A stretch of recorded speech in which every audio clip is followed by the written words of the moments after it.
Ester. Eu vou ler uns versículos do capítulo 1 aqui com vocês, para começarmos a contextualizar. É bom sempre lembrar que nós estamos com este livro aqui, e o livro ele está dentro do contexto da época em que o povo judeu estava no cativeiro, aquele cativeiro babilônico, mas que está se estendendo, e agora nós estamos na época do rei persa, Assuero, e aqui nós temos, na ocasião, um perigo iminente de destruição do povo judeu. Mas acontece que é um povo que tem uma grande promessa de Deus, feita bem lá atrás para Abrão, ainda naquela ocasião. E a história ela vai se desenrolando, os acontecimentos, e nós vamos percebendo que quantos entraves ocorreram durante esse período em que existem as promessas, e a maior promessa existente é que do meio deste povo sairia o Salvador.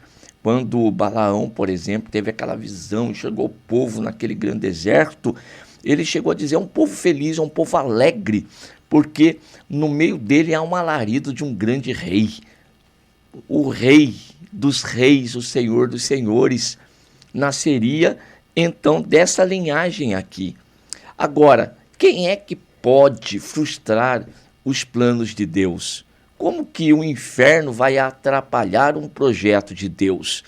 O povo judeu sendo aniquilado nesta ocasião, então a promessa do Senhor cairia por terra.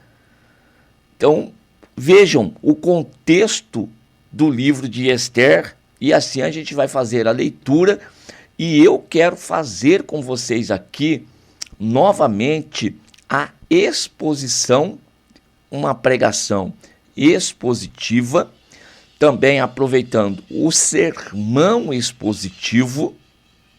Preste bem atenção, que são coisas diferentes. Uma é eu falar pregação expositiva, é uma coisa.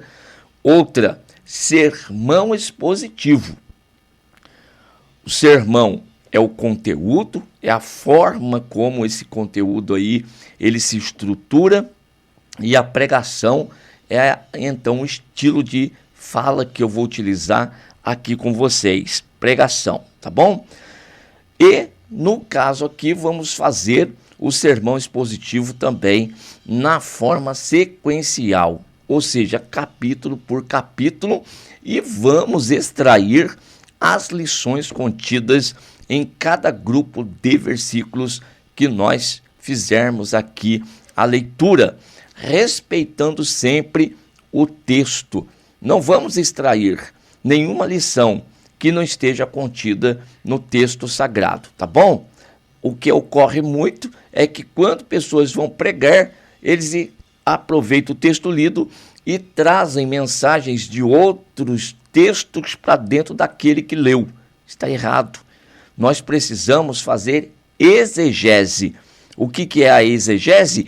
É extrair, é tirar para fora. Pois é, exegese. Aproveitar o que o texto está nos falando.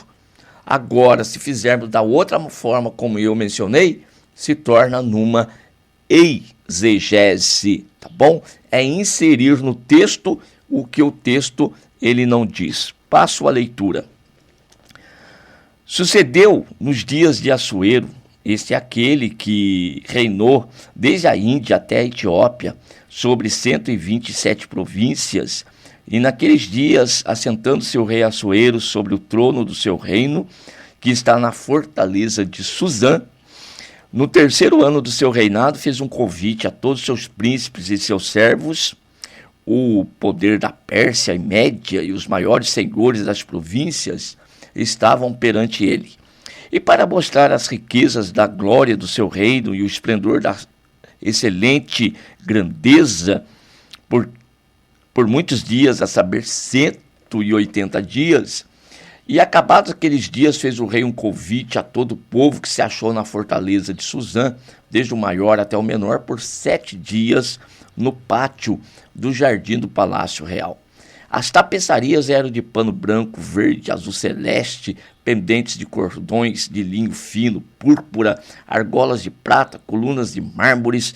Os leitos eram de ouro e de prata, sobre um pavimento de pórfiro, de mármore, de alabastro, de pedras preciosas, e dava-se de beber em vasos de ouro.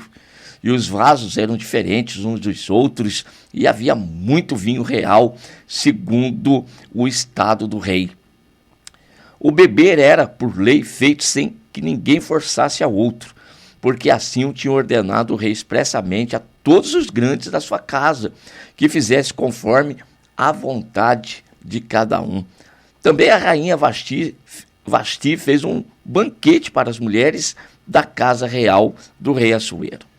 No 7º dia, estando já o coração do rei alegre do vinho, mandou então Meumã, Bista, olhe só, Arbona, Bigtá e Abacta, Zetar e Carcas, os 7 eunucos que serviam na presença do rei Assuero, que introduzisse na presença do rei a rainha Vasti, com a coroa real, para mostrar aos povos e aos príncipes a sua formosura, porque a mulher era formosa à vista.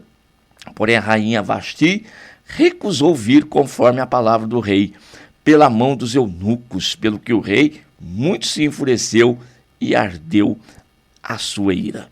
Então perguntou o rei aos sábios que entendiam dos tempos, porque assim se tratava os negócios do rei, na presença de todos que sabiam a lei e também o direito, e os mais chegados a eles estavam ali presentes, que segue-se os nomes, e o que segundo a lei se devia fazer da rainha Vasti, por não haver cumprido o mandado do rei Assuero pela mão dos eunucos. Então disse Memucã, na presença do rei e dos príncipes, não somente pecou contra o rei e a rainha Vasti, mas também contra todos os príncipes e contra todos os povos que há em todas as províncias do rei Assuero, porque a notícia desse feito da rainha vai sair correndo e todas as mulheres vão tomar conhecimento, de modo que desprezarão a seus maridos ou os seus olhos quando disser: mandou o rei Assuero que introduzisse a sua presença a rainha, porém ela não veio.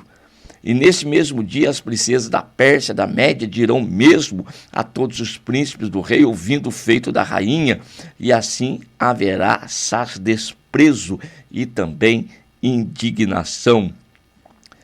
Se bem parecer ao rei, saia da sua parte um edito e escreva-se nas leis dos persas e os medos, e não se revogue, que Vasti não entre mais na presença do rei Assuero. E o rei dê o reino dela à sua companheira, que seja melhor do que ela.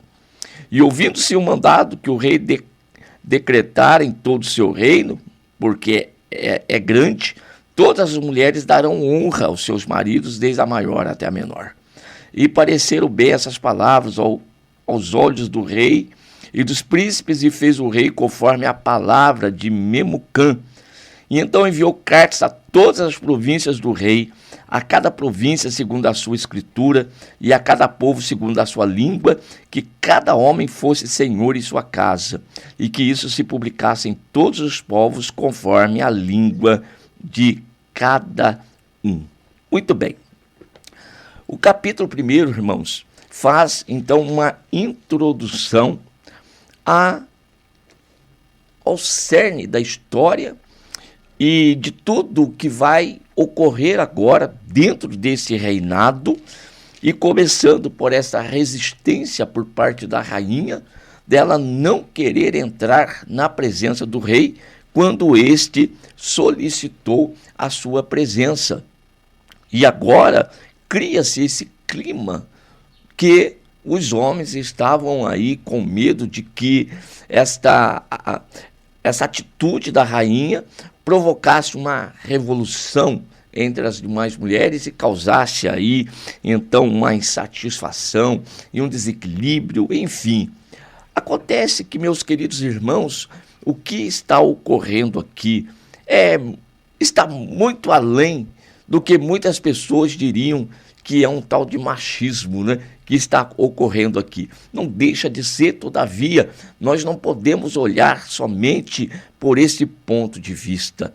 Aqui existe um agir de Deus, uma providência de Deus que vai acontecer para que a sua palavra ela venha se cumprir no meio do povo, chamado aqui o povo judeu.